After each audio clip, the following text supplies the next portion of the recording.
What do these iconic films have in common? Retro thrusters!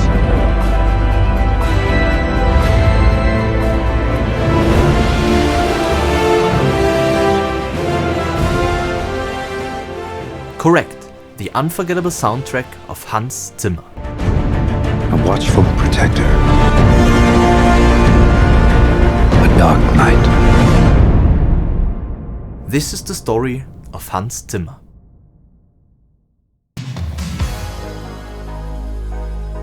The 1980s were a revolutionary time for both music and film. Computers and synths were rapidly changing how music was created, and Zimmer saw an incredible opportunity in these new technologies. He became obsessed with synths, a tool he would use to create the unforgettable sounds that would later define his career. Zimmer's entry into film music began in a small, humble studio in West London. Together with his friend and fellow composer Stanley Myers, he set up his first real studio. Their first film project together was My Beautiful Laundry. Although Zimmer wasn't the primary composer, he was involved in the project and began learning film scoring. This early collaboration helped shape his approach to composition. Ladies and gentlemen, rock and roll. On August 1st, 1981 at 12 AM, the first ever music video aired on MTV, Video Killed the Radio Star by the Buggles. And who was behind the keyboards? None other than Mr. Hans Zimmer.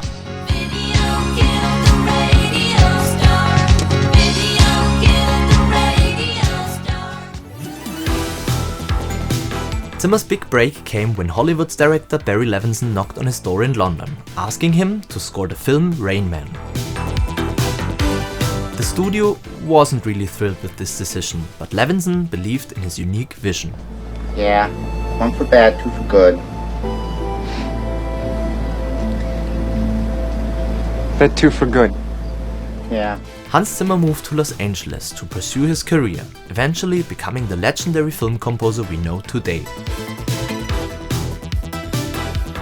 The score for Rain Man, his first Hollywood movie ever, already earned him his first Oscar nomination. Hans Zimmer for Rain Man. Even though he didn't win the Oscar nomination, the success paved the way for numerous other projects. Zimmer was at the Oscar lunch without actively seeking projects. Instead, he sat there and several people approached him asking if he wanted to work on their movie.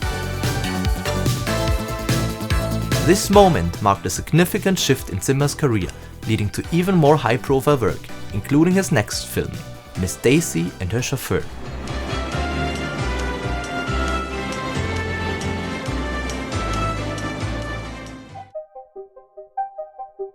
This next situation probably changed his career in a way he didn't expect. The studio producing The Lion King gave Hans Zimmer strict instructions for the opening sequence. It was supposed to be 20 seconds of Elton John's song, followed by dialogue. Zimmer wrote an arrangement and, while playing it for the producers for the first time, he realized he had forgotten that it only was supposed to be 20 seconds. The studio executives retreated to a corner, and Zimmer could sense they were discussing who might replace him. Nervously, he approached them, only to be surprised by their response. We completely threw out a dialogue scene at the opening of the movie. Just completely threw it out and said, gee, let's just go with the music. The gamble paid off as the sequence became one of the most iconic in animation history. And ultimately earned Zimmer his first Oscar for Best Original Score. And the Oscar goes to Hans Zimmer for The Lion King.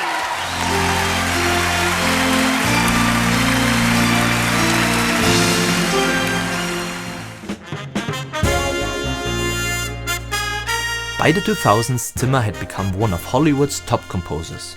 He built a state-of-the-art studio complex in Santa Monica, Los Angeles, where he could continue to push the boundaries of film music.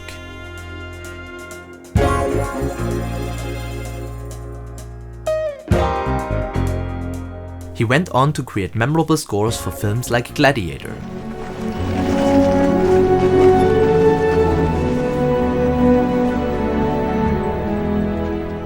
Pirates of the Caribbean,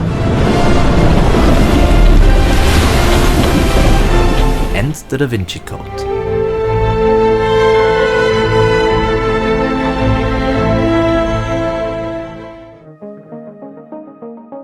Zimmer's innovative use of technology set him apart from other composers. Even back in the 80s, he didn't just rely on traditional orchestras for his music. Instead, he was one of the first to create demo versions of his scores using computers, giving filmmakers a chance to hear the music before it was recorded with an orchestra. This was a game changer in how film scores were produced and received by directors from there on up to this day. Hans Zimmer has developing his own sound libraries, synthesizer plugins, and even hardware devices since the 1980s. His former assistant, now a top composer himself, Harry Gregson Williams, recalled that in 1995 he came to work as Hans Zimmer's musical assistant. To be effective in helping him, Gregson Williams needed to have the same setup Zimmer used. Zimmer instructed him to get a tower of 27 Roland S760s, each costing around $4,500. This shows just how much Hans Zimmer valued the development and advancement of technology in his work. But in the end, it's not just the technological advancements that have brought Hans Zimmer's music to where it is today. It's his signature sound, his music, and ultimately, himself. I had basically ignored you. Being here, you made coffee. We were stuck on Pirates, and you, in your typical polite way, said, when everybody's gone home, can I get onto your rig and just try? We all went home, and the next morning we came in, and you played the thing back that I had worked on so hard and couldn't solve, etc. And we all went, that's perfect. But I do remember what I said to you. I said, you'll never make me another cup of coffee. Director Tim Bevan once remarked that Zimmer is not only very funny, but also incredibly charming. Without those qualities, he stated, he would still be a great composer, but likely not as successful as he is today. Zimmer developed a unique approach to film scoring, often using minimalist techniques to create complex, evolving music. We can teach you to become truly invisible. Invisible? One of his techniques is the ticking sound, which he uses to build tension. In Interstellar, he took this technique to the next level. Each tick we hear as the protagonists explore Miller's planet matches the passing of one day on Earth. The waves. Zimmer explains that the ticking technique, which he also used in The Thin Red Line, doesn't reveal when the next cut or edit will come.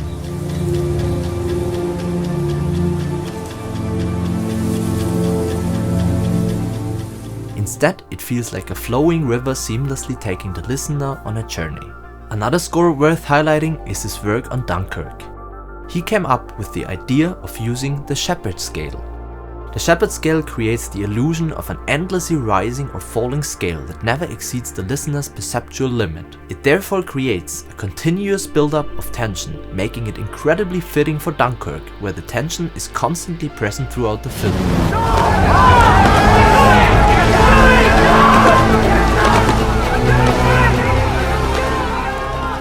One last defining hallmark of Zimmer's sound is his ability to build complex immersive soundscapes using minimalistic foundations. Starting with just a few notes or simple chords, he layers additional sounds and textures over time, gradually evolving the music into something rich, multi-dimensional. Nolan has once remarked that although it may seem like just two notes at the time, the layering of hundreds of tones that support it musically and the different combinations make it extraordinary.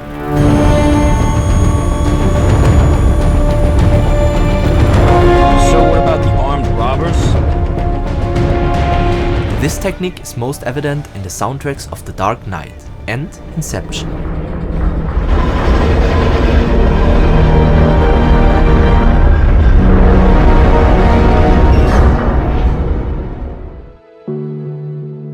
Zimmer's collaboration with director Christopher Nolan pushed the limits of what a film score could achieve.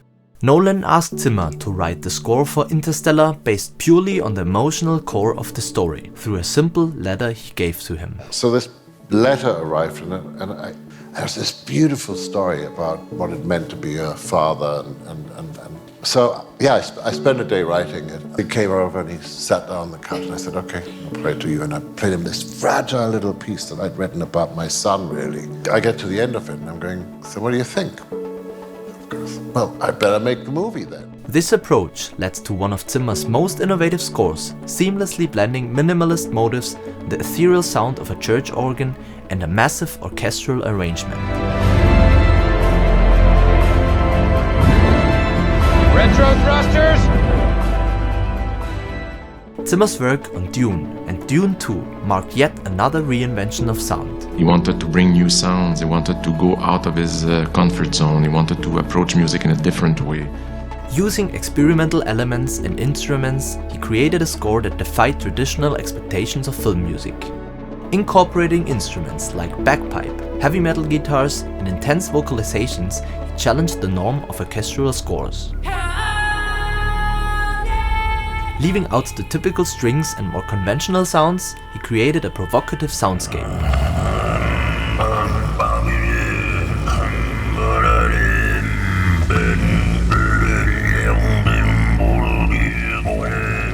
And again, the score was a huge success. And the Oscar goes to Hans Zimmer, Dune. An award he couldn't even accept in person because he was touring Europe with his band at the time. Without you guys, none of you, I wouldn't be here, I would not have won anything, so this isn't mine, this is ours.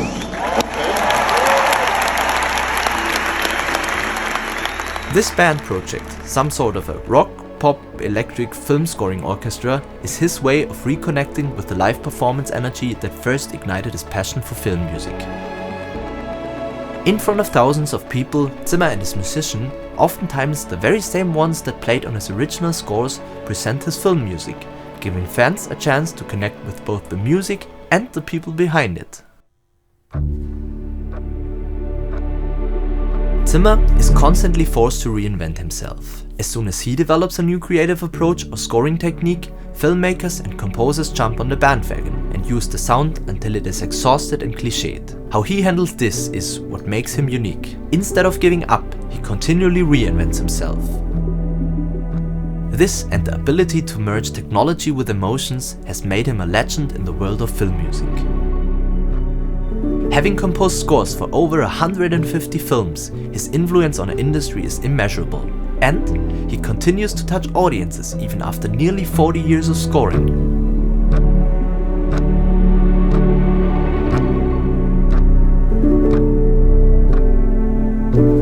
Hans Zimmer's music goes beyond words and even beyond the films it was created for. There's something indescribable about what lies beneath the notes. His music heals, brings tears, and fills with happiness. It speaks directly to the soul.